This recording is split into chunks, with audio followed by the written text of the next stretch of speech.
ini juga sama ya. Jadi surat Ar-Rum ya. Dan masih banyak sebetulnya dalam berbagai ayat ya Allah menjanjikan kemenangan. Wa'adallahu alladziina aamanu minkum wa 'amilus shalihati la yastakhlifannahum fil ardh kama istakhlafal ladziina min qablihim wa la yumakkinanna lahum. Nah, ini Allah berjanji kepada orang beriman dan beramal soleh untuk sungguh-sungguh ya bahwa dia sungguh-sungguh akan menjadikan mereka berkuasa. Mengtamkin makana ini artinya itu ya mayoritas. Meskipun makana itu artinya bisa diam atau tetap ya, tapi tadi punya kedudukan maksudnya. Sehingga diartikan kemudian makana itu berkuasa, sebagaimana dia telah menjadikan orang sebelum mereka berkuasa. Nah, ini ayat ini kan dipahami begitu polos ya, sehingga kemudian orang menafsirkan kemenangan kejayaan itu hanya satu jenis ya. Nah, ini tamkin itu kalau dalam Al-Quran itu ada 3 huruf ya, mim, kaf, nun, yang berarti inna makanna lahu fil ardh wa atainahu min kulli syai'in sababa. Ini surat Al-Kahfi ditujukan kepada itu ya, Zulkarnain ya. Inna makanna lahu, diterjemahkan memberi kekuasaan kepadanya. Demikian juga untuk ayat untuk Nabi Yusuf ya, wa kadzalika makanna li Yusufa. Demikianlah kami memberi kedudukan kepada Yusuf di negeri Mesir ya. Dia berkuasa penuh ya, pergi menuju berbagai tempat kemana yang ia kendaki di Mesir ya. Kami melimpahkan rahmat kami kepada siapa yang kami kendaki. Nah, bentuk-bentuk tamkin dalam sejarah dakwah para nabi ya. Jadi kita melihat sebetulnya dalam sejarah panjang dakwah para nabi itu justru malah tamkinnya model terakhir tadi, kekuasaan itu minim ya. Justru mayoritas para nabi dan pengikutnya itu berakhir dengan kesyahidan atau musuhnya dimusnahkan oleh Allah Subhanahu wa taala. Mereka akhirnya bertahan dengan jumlah orang yang beriman sedikit ya, seperti Nabi Nuh itu. Bahkan Nabi Lut itu keluarganya, istrinya pun berkhianat, di antara kaumnya itu sedikit sekali ya. Nah, ini kebanyakan para nabi ya. Jadi kalau begitu tamkin yang pemahaman tentang pengokohan, kemenangan dakwah versi Quran itu seperti apa sebetulnya? Karena kita ingat ya bahwa meskipun Nabi Daud dan Sulaiman berkuasa, tamkin yang paling puncak begitu ya, tapi faktanya Nabi Daud dan Sulaiman tidak dikategorikan Nabi Ulul Azmi, Nabi yang punya kedudukan spesial gitu di hadapan Allah. Malah Nabi yang punya kedudukan spesial itu nabi-nabi yang secara ini gagal perjuangan dunianya ya, maksudnya tuh nggak berhasil. Umatnya dibinasakan oleh Allah habis gitu ya. Ada Nabi Musa di sana, itu juga nggak berhasil masuk Baitul Maqdis, dan beliau meninggal di padang pasir ya akhirnya, karena umatnya seperti itu. Nabi Nuh apalagi ya, itu juga kaumnya dibinasakan oleh Allah. Nah, itu bentuk kemenangan. Jadi nggak meraih kemenangan di dunia. Bahkan itu kan Nabi Musa ketika masuk Baitul Maqdis kemudian umatnya enggan.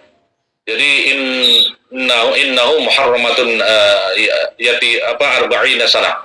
Kami mengharamkan 40 tahun ya. Jadi Nabi Musa itu ada di situ ya, termasuk kaumnya dihukum 40 tahun nggak bisa masuk Baitul Maqdis. Itu 40 tahun formalnya, tapi prakteknya dalam sejarah kita tahu Bani Israil baru masuk Baitul Maqdis zaman Nabi Daud.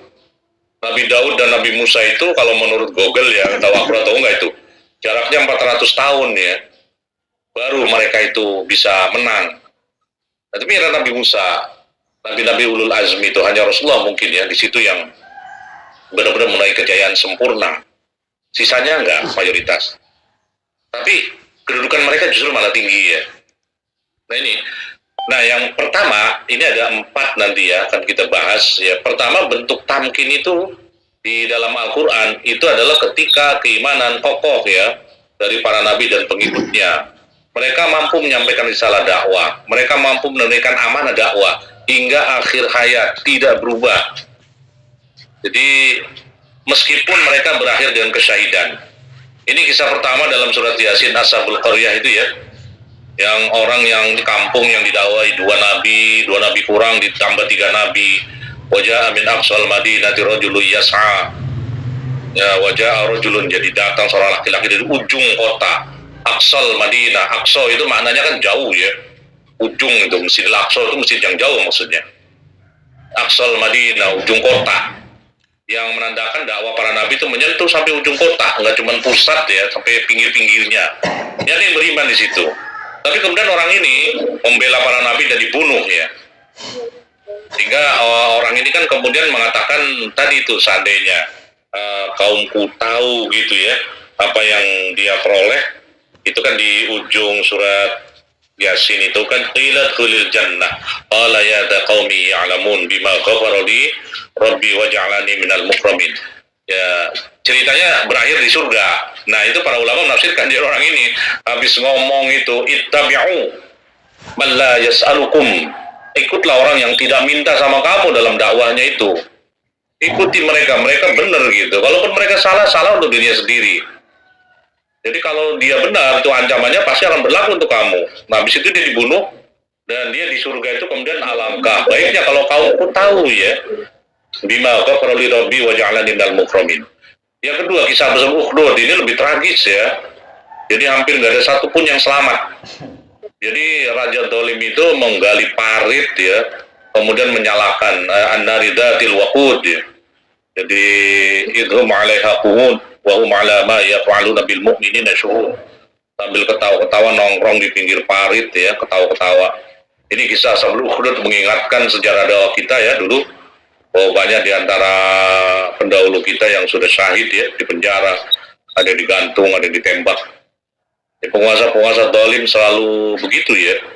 Seperti itu lebih tragis sebetulnya dibanding kisah itu ya. Hampir semuanya. Bahkan dalam tafsir itu disebutkan ya, ada seorang wanita dengan anak kecil, dia ragu-ragu karena dia kasihan anaknya begitu kan. Tiba-tiba anaknya bicara, ibu cepetan, surga sudah di depan mata, jangan ragu-ragu. Mereka berdua aja terjun, anaknya pun tewas ya, syahid gitu. Nah, asal ya. Tapi itu digambarkan sebagai sebuah kemenangan, karena ujung Ashabul Ukhdud itu akhirnya di surga kan. Jadi fauzul mubin, dzalika huwal fauzul mubin. Jadi yang dinamakan fauzul mubin, kemenangan yang agung itu adalah man zuhzi'a 'anil nari wa udkhilal jannah. Siapa yang diselamatkan dari neraka dimasukkan surga, faqad faz. Itulah orang yang telah menang. Kemenangan sejati cuma itu. Makanya kan di surat As-Saff sudah sebetulnya Allah betul, Allah tuh tahu bahwa yang kalian inginkan itu kemenangan di dunia yang dekat gitu. Wa ukhra tuhibbunaha nasrun minallah. Kata wa ukhra, dan yang lain seolah-olah nggak penting gitu. Kayak kita ngomong bla bla bla bla, tiba-tiba adapun yang lain gitu. Nggak penting. Pokoknya kalian saja gitu. Adapun yang lain mah terserah. Seolah-olah wa ukhra tuhibbunaha nasrun minallah. Seolah-olah dalam surat As-Saff itu kemenangan duniawi itu oleh Allah cuma ukhra tuhibbunaha. Yang lain yang kamu sukai itu juga insya Allah dapat gitu. Ya tergantung Allah ya kebijakan. Apakah akan memberi atau berakhir dengan kesahidan. Nah, yang itu kokohnya Nabi dan para sahabat dalam menghadapi cobaan ya ketika di Mekah. Ini bentuk kemenangannya. Kemenangan. Bahkan sebetulnya sebelum kemenangan dakwah, kemenangan penguasaan ya. Jadi Hudaybiyah itu disebut itu inna laka fatham mubina, fatahna laka fatham mubina. Jadi Allah telah memberikan kemenangan yang nyata ya. Ketika orang-orang kafir mengakui kedudukan Nabi, ketika orang-orang kafir membiarkan Nabi dan para sahabat berdakwah bebas, itu kemenangan politik jelas itu. Sebelum Fatu Mekah. Demikian juga ketika Nabi di Mekah kokoh ya, meskipun menghadapi cercaan, tantangan ya, tidak berubah sedikit pun ketika Nabi tetap kokoh walaupun dibujuk ya. Berulang kali itu orang tokoh Quraisy datang ke Abu Thalib, membuat rayuan, bujukan, ancaman, bahkan tuker-tukerannya, bahkan tuker-tukeran agama, tuker-tukeran orang ditawarkan juga itu. Jadi mereka bilang, wahai Abu Thalib, ini anak kami ambil, tapi tolong serahkan Muhammad pada kami. Kata Abu Thalib, curang kalian serahkan anak kalian untuk saya, kepada saya untuk dipelihara, dan saya harus serahkan Muhammad untuk kalian bunuh. Ini kayak begini apa-apaan, dia bilang. Mereka nawarin lagi kan, kekuasaan, kekayaan, ditolak oleh Nabi. Karena syaratnya berhenti dakwah. Ini dalilnya orang HTI itu, bahwa Nabi menolak kekuasaan, dia bilang. Itu lucu gitu, karena syaratnya itu berhenti dakwah. Ya Nabi nggak mau gitu. Kalau dakwanya boleh nggak berhenti, mungkin diterima. Tapi tolong hentikan tuh seruanmu itu. Nah itu syarat itu yang nggak bisa ya. Bahkan Nabi kan terakhir mengatakan ketika orang Quraisy datang membujuk lagi, wahai paman, seandainya mereka meletakkan matahari tangan kanan, bulan tangan kiri, supaya saya berhenti dari dakwah ini, saya tidak akan berhenti sampai Allah memutuskan siapa di antara kita yang akan bertahan gitu. Nah itulah kokohnya keyakinan Rasulullah, para sahabat ya, bertahan menapi siksaan ya, Bilal yang nyaris tewas itu ketika beliau diselamatkan oleh Abu Bakar ya. Umayyah bin Khalaf menyiksa itu nggak kira-kira di tengah padang pasir panas yang ditindih batu, cuman bilang ahad gitu. Abu Bakar lewat tuh kasihan, dan akhirnya ditebus ya, tawaran tebusan berapa, 8 uqiyah atau 9 uqiyah, itu kira-kira kalau sekarang 350 juta. Satu mobil apa itu ya, satu mobil Suzuki itu kali ya, R3 itu blok gitu, sekali infak tuh, kali sodako, luar biasa. Habis itu Umayyah bin Khalaf berusaha melecehkan Bilal. Abu Bakar, bodoh kamu. Loh kenapa saya bodoh, kata Abu Bakar. Kamu tuh tadi mau aja bayar 9 uqiyah. Padahal kalau kamu tawar 1 uqiyah saya jual. Gue udah sebel nih sama budak gitu kan. Maksudnya Umayyah bin Khalaf itu ingin merendahkan martabat Bilal. Karena budak kalau dijual murah itu dia nggak punya harga diri gitu. Bukannya seneng, nggak punya harga diri. Nggak ada nilainya gitu, tambah rendah. Tapi Abu Bakar membalas, Umayyah yang bodoh tuh kamu gitu. Loh kalau kamu tadi bilang 20 juga saya bayar gitu. Kenapa kamu nyetujui 9 gitu? Dibalas. Nah inilah bentuk tamkin yang pertama ya. Meskipun menghadapi tekanan nggak bisa apa-apa, hampir 91 yang hijrah ke Abasa ya, mereka bertahan. Nah kemudian bentuk tamkin yang kedua ini adalah binasanya orang-orang kafir dan selamatnya orang beriman ya. Ini kemenangan mereka dalam peperangan ini juga bentuk itu ya. Kisah selamatnya Nabi Nuh, binasa kaumnya Nabi Musa dan Fir'aun ya. Meskipun Nabi Musa gagal kemudian masuk Baitul Maqdis ya. Kisah Talut dan Bani Israel. Tapi kalau Talut dan Israel itu menang ya. Kemenangan Rasulullah pada periode Madinah nih. Jadi atas orang-orang kafir ya, sebelum kemenangan total dalam peperangan baik diplomatik maupun itu. Ini bentuk kedua ya. Jadi meskipun cita-cita tertinggi itu gagal ya secara umum, jadi pengikut dakwah cuma sedikit, kaumnya hanya dibinasakan. Nah ini bentuk kemenangan tamkin kedua. Nah yang ketiga ini adalah musyarakah. Jadi dalam kacamata Al-Quran bahkan musyarakah itu bagian dari kemenangan tamkin. Gak usah nunggu-nunggu, sekarang kita sudah melakukan musyarakah. Walaupun ada banyak pertanyaan ya, apa ya kita tepat gitu ya keputusan. Tapi ini sudah diputuskan ya. Nah kisah kenapa musyarakah disebut tamkin ya? Kita baca surat Yusuf ya, kisah Nabi Yusuf tuh. Ketika datang qala ja'alni ala khazainil ard inni hafidhun alim. Nabi Yusuf minta jabatan. Dia waktu itu ditawarkan raja, sini kamu akan jadi orang terdekat saya. Nabi Yusuf bilang, jadikan saya bendahara saja, menteri keuangan ya. Karena ini hafidhun alim, dia pede sekali. Emang orang berilmu tuh. Jadi ini Nabi Yusuf tuh jenis orang yang berilmu tinggi dan tahu dirinya berilmu. Karena ada kalanya orang berilmu tapi nggak pede gitu kan. Dia nggak menyadari bahwa dia pintar, sehingga nggak percaya diri. Yang lebih kan orang ada 4 itu ya. Ada orang bego tapi nggak tahu dirinya bego, dia merasa pintar. Ada orang yang bego tapi dia tahu dirinya bego, mau belajar gitu. Yang paling parah itu tadi. Nah ini Nabi Yusuf itu kategori orang yang dia tahu ya menempatkan dirinya, itu luar biasa kan. Nah ada kalangan yang mengharamkan terlibat dalam pemerintahan non-Islami ya, dengan alasan ada nas dalil yang menegaskan bahwa siapa saja yang tidak berhukum dengan hukum Allah maka itu kafir, dolim, fasik. Ada 3 ya, larangan Allah untuk tidak berhukum pada selain syariat Allah. Keterlibatan seorang muslim dalam pemerintahan semacam itu akan memungkinkannya terperosok dalam kontradiksi ya. Dan seterusnya ini alasan-alasan mereka ya. Jadi ketaatan kepada penguasa atas yang mereka legislasikan bertentangan dengan perintah Allah. Keterlibatan pada pemerintahan non-Islami akan cenderung pada orang-orang zalim. Nah ini argumen orang yang menolak ya, bahkan demokrasi sistem kufur haram gitu, ada yang mengatakan begitu. Nah, tapi kalangan yang mengatakan begini, KTP-nya dipakai, masuk di pemerintahan, kemudian taat pada produk hukum yang dibuat oleh, itu kan lucu sebetulnya. ketika mereka katakan masuk haram itu. Kalau pemerintahnya haram, ya semua produknya haram dong gitu. Oh ini turun dari barang haram kok. Bagaimana bisa kan? Enggak konsisten. Argumen mereka yang membolehkan pada dasarnya adalah tidak boleh terlibat dalam pemerintahan non-Islami. Namun, nah ini ada beberapa kekecualian di mana syariat membolehkan seseorang terlibat dalam pemerintahan non-Islami tersebut. Mereka mengambil dalil keterlibatan Nabi Yusuf dalam pemerintahan Raja Kafir di Mesir.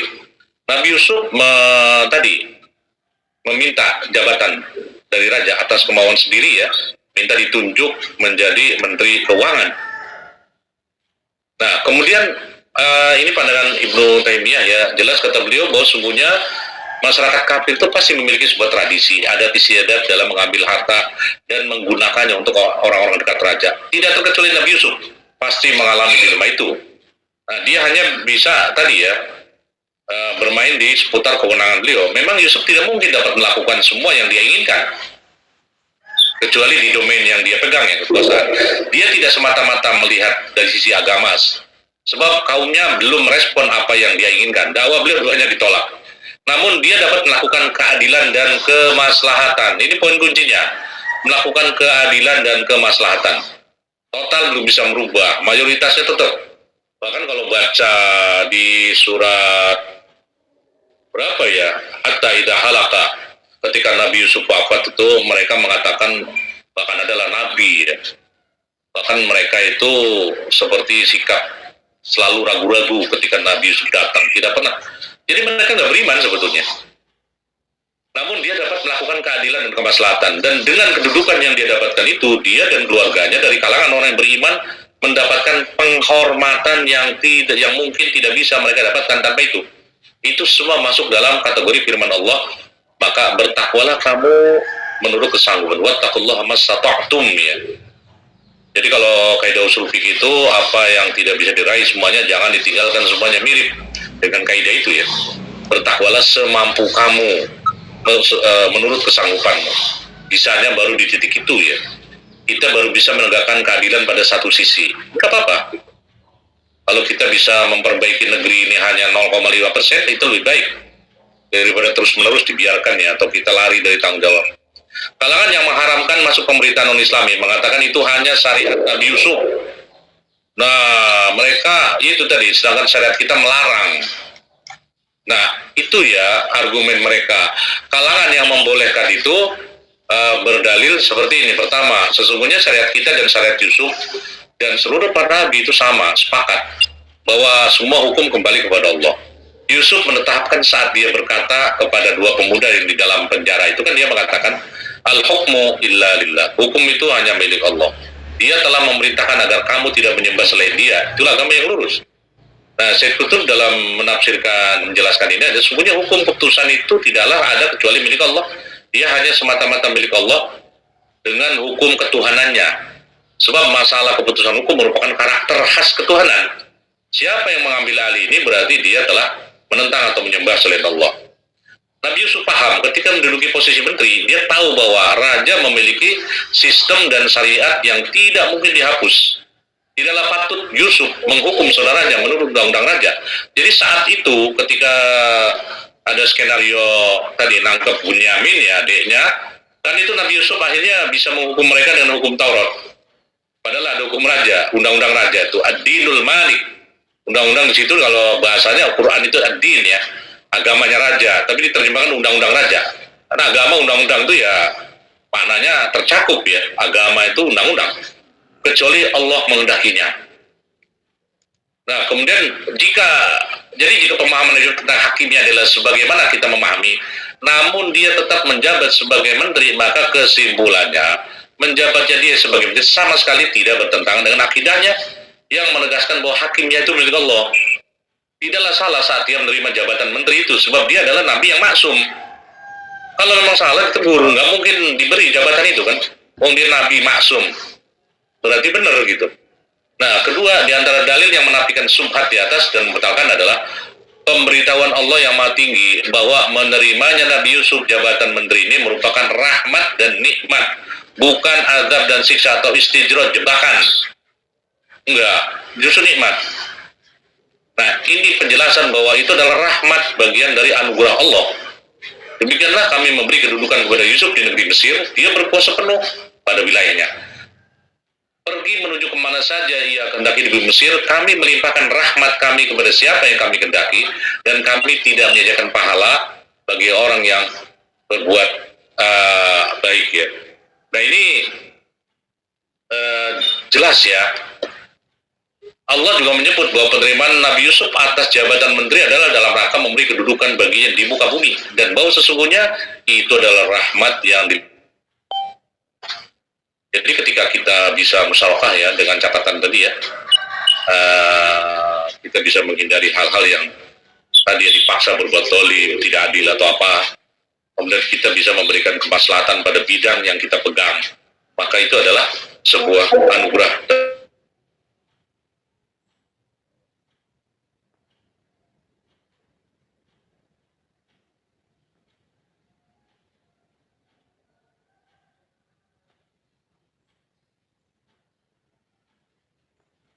Tuhan pencipta langit dan bumi, engkaulah pelindung di dunia dan akhirat.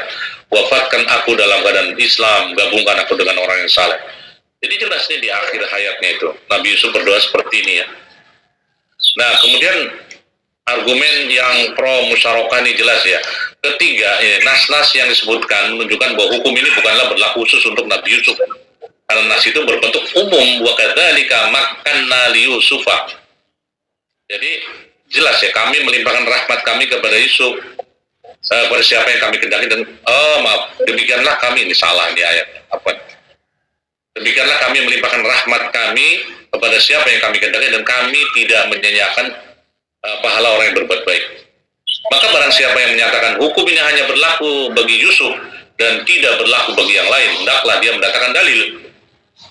Ya, jadi kan pada dasarnya seluruh syariat nabi-nabi itu syariat kita, kecuali ada yang dimansuh, dihapus ya, datang penggantinya gitu. Enggak, kalau itu nggak dikomentari apa-apa itu berarti itu boleh.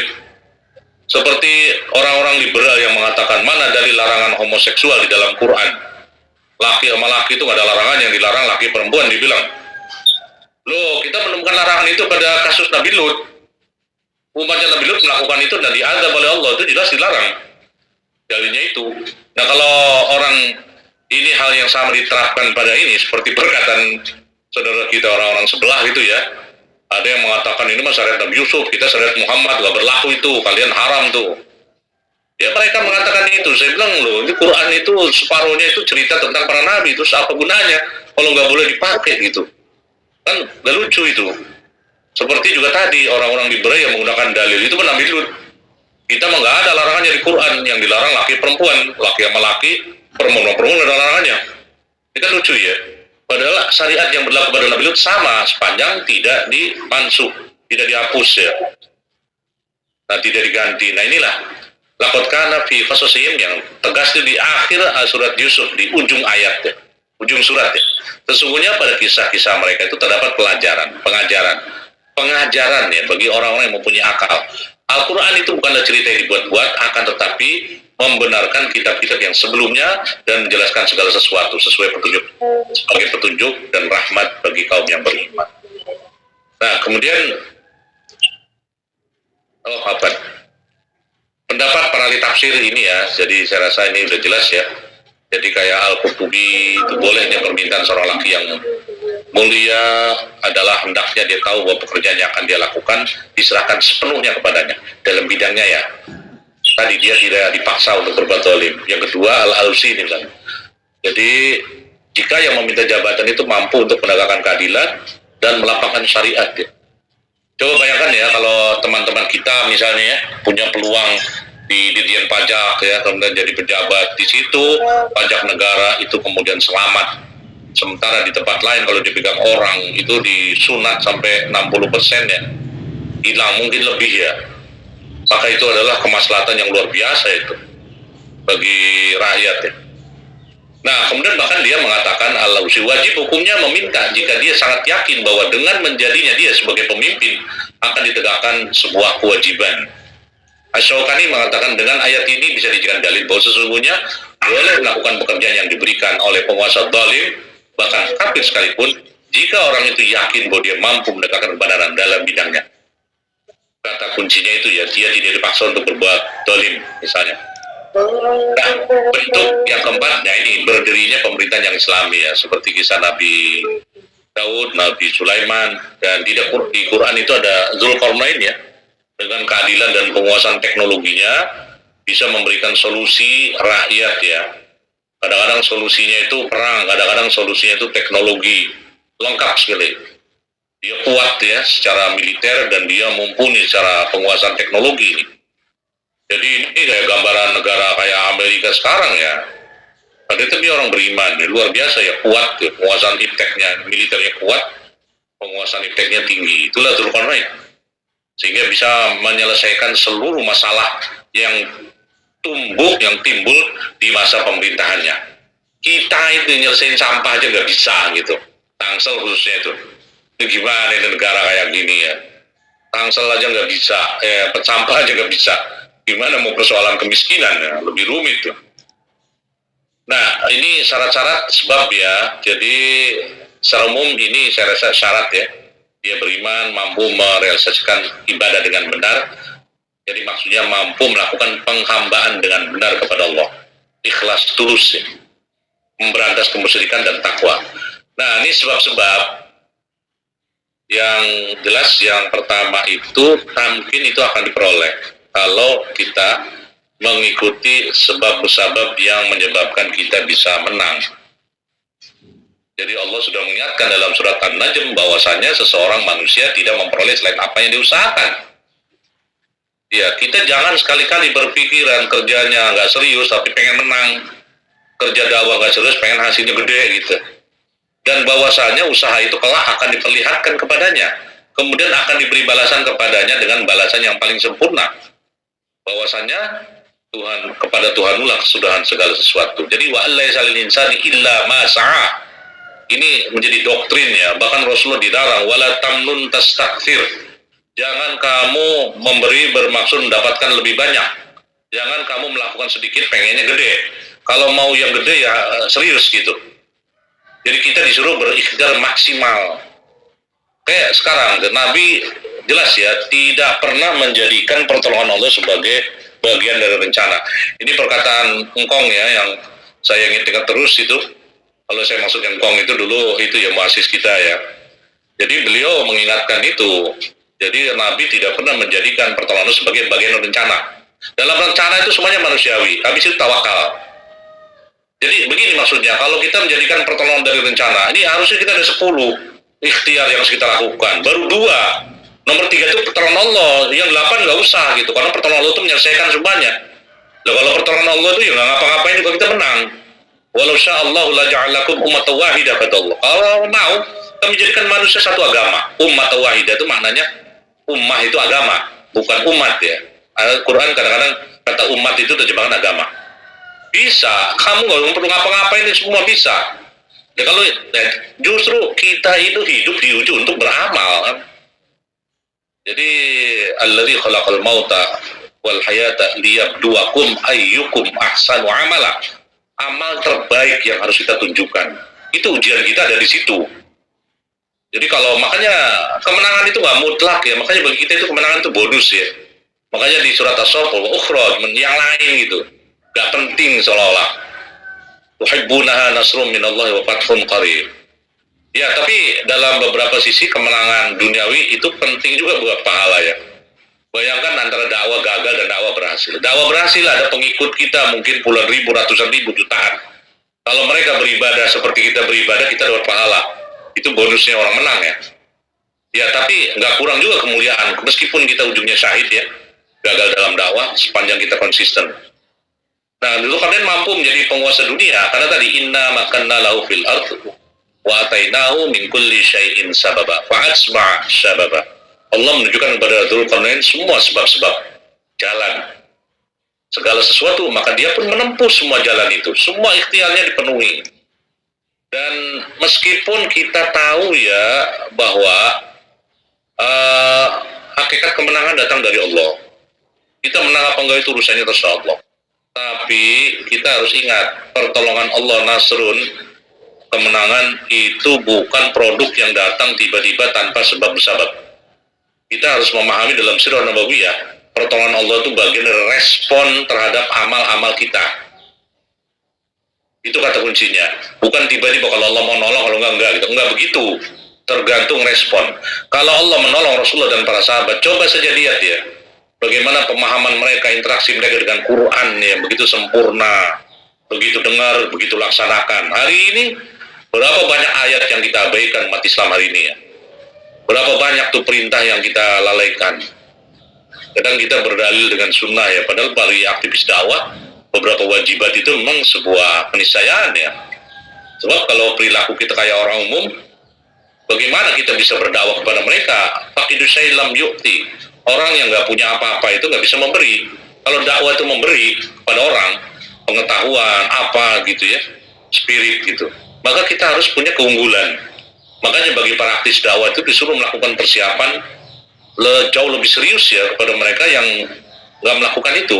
Karena kalau nggak, apa ini ya, Rasulullah dulu sudah sempurna dalam sisi ibadah. Jangan nanya ya, kalau kita baca surat Al-Muzammil, ibadahnya para sahabat itu, inna rabbaka ya'lamu annaka taqumu adna min thulutsayil lail wa nisfahu wa thulutsahu wa ta'ifatun minal ladzina ma'ak. Jadi Tuhanmu sudah mengetahui ya Muhammad, engkau sholat di waktu malam, 2/3 malam, kadang setengah malam, kadang 1/3, habis itu nggak ada lagi, 1/10 nggak ada, 1/50 nggak ada, 5 menit nggak ada. Wa ta'ifatun minal ladzina ma'ak, dan sebagian besar orang yang bersama engkau. Dari sudut pengorbanan harta, jangan tanya, kita disuruh 7% aja belang bentongnya. IB kita cuma nggak nyampe 10% saja belang bentong. Para sahabat dulu, orang Ansor itu sudah panen dibagi, tiap hari ngasih makan orang muhajirin. Orang muhajirin tinggalin semua hartanya ada di Mekah, pengorbanannya luar biasa. Mungkin puluhan persen itu. Ketika ekspedisi dakwah itu mereka melakukan pengorbanan lagi ya. Jadi ini kalau waktu udah mepet ya. Jadi kalau kita melihat di zaman Nabi itu, pantaslah kalau Allah kemudian memberikan tamkin pada Rasulullah, memberikan pertolongannya. Iya, ingat, ini peristiwa yang sangat nyata ya. Pada waktu menggali Khandaq itu sahabat dalam keadaan kelaparan, Nabi menggajal perutnya dengan berapa batu ya. Nah kemudian Jabir itu kasihan lihat Nabi begitu, dia pulang ke rumah, nanya istrinya, kita punya apa? Kata istrinya, itu ada kambing kecil dan ini tepung nggak banyak gitu. Ya udah masak aja, nanti saya akan undang Nabi dan beberapa sahabat untuk makan di rumah kita. Kasihan Nabi kelihatannya udah sampai kelaparan ya. Maka Jabir kemudian bisik-bisik Nabi, selamat ya Rasulullah, di rumah ada makanan dikit, ajak engkau dan para sahabat yang terdekat saja, yang lain nggak usah karena nggak cukup gitu. Sama Rasulullah udah diumumkan, seluruh parit yang ada 1.000 orang menggali itu, bahwa di rumah Jabir ada makanan. Jabir panik, ya Rasulullah ini rumah betulannya cuma sedikit. Tenang aja Jabir, tutup itu kualinya, tutup juga itu rotinya, nanti tiap orang ambil, jangan dibuka. Maka ketika rombongan 1.000 orang berbondong-bondong yang ngambil makanan itu nggak berkurang sama sekali. Ada keajaiban di situ. Makanan itu mencukupi untuk lebih dari 1.000 orang, yang seharusnya cuma 10 orang, 1.000 orang. Ini mukjizat. Tapi mukjizat tidak datang dari tempat hampa. Mukjizat datang dari pengorbanan Jabir. Nah ini yang harus kita pahami ya, tanpa kita mengundang pertolongan Allah itu. Jangan berharap bahwa kita akan diperlakukan seperti Rasulullah dulu. Jadi orang benar ya, Nabi menang semuanya pertolongan Allah. Iya betul, Badar begitu, nggak logis tuh. 300 bisa menang lawan 1.000 senjata lengkap. Dalam analisa perang tradisional seperti itu nggak ada analisa yang masuk akal. Kenapa Nabi bisa menang? Cuma satu, pertolongan Allah. Uhud dibiarkan kalah, kita sudah tahu sebabnya. Justru karena kemenangan dalam tanda kutip. Nah ini yang harus kita waspadai ya. Apa? Lanjut aja ke ini ya. Ini tadi saya udah dibahas ini ya. Di dalam surat As-Saff itu kata kemenangan dunia itu cuma disebut wa ukhra. Jadi yang lain gitu. Kayak nggak penting kalau kita ngomong habis pokok utama dibicarakan, habis itu kalau yang lain sih nggak penting lah. Kita yang utama ini dulu nih. Ya. Waktunya ya. Iya, Ustaz. Ya, Toyib, ini udah di akhir nih. Nah, ini jelas ya, karunia Allah yang agung itu yang di depan, beriman, jihad, berkorban, harta dan jiwa, nah itulah hakikat kemenangan. Nah, sementara yang lain itu tidak dianggap gitu, di luar. Nah, hati-hati dengan kemenangan duniawi ya, karena keberhasilan dakwah bisa jadi fitnah baru, ujian. Jangan sombong dan jangan mengklaim. Ya, bahkan di masa Nabi, tragedi kekalahan Uhud dimulai dari ketika nampak kemenangan duniawi, ghanimah, yang ditinggalkan oleh tentara Quraisy yang menggoda sebagiannya. Dan Allah kemudian menterapi mereka ya, mengarahkan gitu, minkum mayuridud dunya wa minkum mayuridul akhirah. Jadi luar biasa ya, kalau Nabi dulu ada pelanggaran-pelanggaran, penyimpangan langsung dikoreksi, turun ayat dibahas gitu. Sampai Ibnu Mas'ud tuh heran, wah ada ya di antara kita yang masih demen dunia gitu. Luar biasa, heran dia. Oh, masih ada gitu di antara kita yang demen dunia kayak gitu. Rupanya memang ada di barisan dakwah itu. Ini zaman Nabi. Maka jangan heran kalau zaman kita juga ada yang berebut-rebut begitu ya, seolah-olah ngotot gitu, nggak takut bagian. Pasti ada. Nah dulu kemenangan Uhud itu gagal hanya karena itu. Nabi nggak bersalah, mayoritas sahabat nggak bersalah. Yang bersalah cuma 40 orang pemanah yang turun dari 50, 40 turun. Cuman itu. Tapi 40 orang itu mempengaruhi yang 700 ya. Nah itulah beratnya ya. Jadi kalau kita berjamaah itu ya gitu. Perilaku kita itu kadang-kadang mempengaruhi seluruh. Makanya pastikan kita tidak menjadi batu bata yang buruk dalam organisasi dengan terus membina diri ya. Nah ini mudah-mudahan tidak berarti kita tidak dimotivasi meraih kemenangan duniawi. Tapi kita cuma mengingatkan ya bahwa kemenangan duniawi itu juga menjadi ujian baru. Nabi dulu ingat loh ya, yang aku takutkan kalian itu bukan kalian jadi musyrik nyembah patung, enggak. Tapi yang aku takutkan dari kalian adalah ketika dunia dibuka untuk kalian, kalian berebut-rebutan. Kemudian ada di antara kalian yang menjadikan orang-orang Ansor sebagai budak. Gitu. Sampai segitunya kekhawatiran Nabi itu. Mungkin ini terjadi belakangan ya, 100 tahun lebih setelah Nabi wafat. Jadi itu, oleh karena itu, mari kita terus fokus ya pada prinsipnya. Yang dituntut dari kita adalah amal dakwahnya itu ya, bukan kemenangannya. Kita tidak, kenapa kamu gak menang? Yang ditanya adalah kenapa kamu tidak beramal?